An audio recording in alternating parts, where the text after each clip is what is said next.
La interfaz podría sonar un poco compleja, pero en realidad notarás que muchos de los botones que se encuentran aquí ya los has usado alguna vez.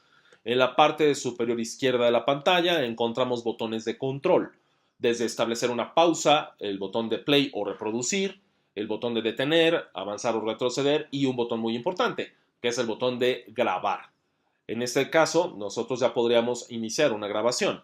Tenemos otros botones un poco más sofisticados para la parte de edición, pero una parte que es muy importante es la que tiene que ver con las entradas.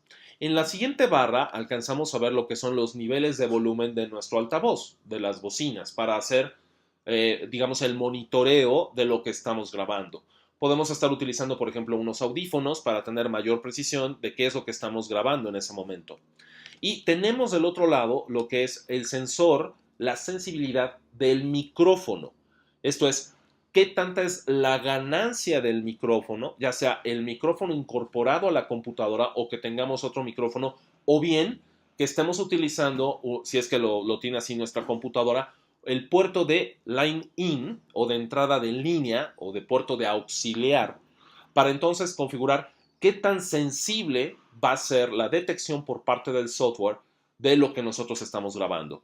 Esto es muy importante calibrarlo de manera adecuada haciendo algunas pequeñas pruebas para entonces saber perfectamente si podemos o no hacer una grabación de buena calidad.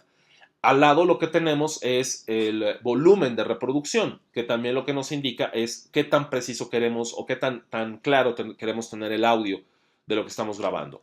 Ahora, la siguiente barra es más importante aún, porque define por dónde se va a grabar, cuál es la fuente del sonido. En primer lugar, tenemos una opción, un menú que nos dice quién nos proporciona la fuente de sonido. Nos indica cuál es la tarjeta de sonido o el medio de entrada en donde vamos a capturar el audio. En el caso de esta computadora solamente tenemos una tarjeta de sonido. A continuación nos dice cuál es la entrada. Por omisión nos está diciendo que es el micrófono integrado, el micrófono de la propia computadora.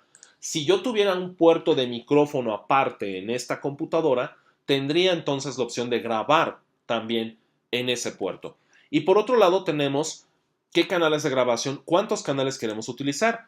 Un solo canal de grabación si es que queremos hacer una grabación monoaural o bien una grabación de tipo estéreo. Todos estos parámetros es importante que los configures antes de iniciar tu grabación y que por supuesto los vayas ajustando la ganancia del micrófono, la fuente, si es estéreo, monaural, etcétera, en función de qué tipo de grabación deseas hacer. Todo lo que tenemos en la parte inferior, esta enorme área en gris, en realidad es la gráfica de muestreo donde nos va a indicar cómo se está grabando el audio. Y por último, en la parte inferior, lo que tenemos es la frecuencia del proyecto.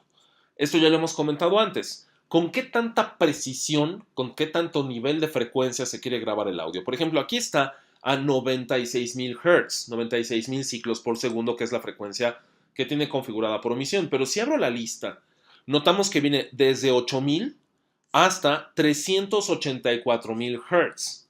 Hay algo importante. El ser humano no detecta las frecuencias a tales amplitudes o tan altas. Entonces, sí puedes poner frecuencias mucho más altas para tratar de tener un audio mucho más fiel, pero habrá oídos humanos que simplemente no detecten esas frecuencias tan altas. O si te vas a frecuencias demasiado bajas, aunque seguramente el rango va a ser muy pequeño y vas a ahorrar mucho espacio, la calidad del audio va a ser bastante mala. Porque seguramente si estás poniendo un espectro de frecuencias de 8000 Hz, por ejemplo, vas a perder agudos y graves. Entonces el audio no va a ser tan preciso. Y finalmente, otras de las opciones que tenemos es ajustar, por ejemplo, el comienzo de una selección, el final de una selección, la posición del cursor, el apuntador del ratón. Y esto nos va a ser útil cuando tengamos que hacer ediciones, dado que podemos irnos específicamente ya no al segundo, sino a la centésima de segundo para tener una edición de audio muchísimo más precisa.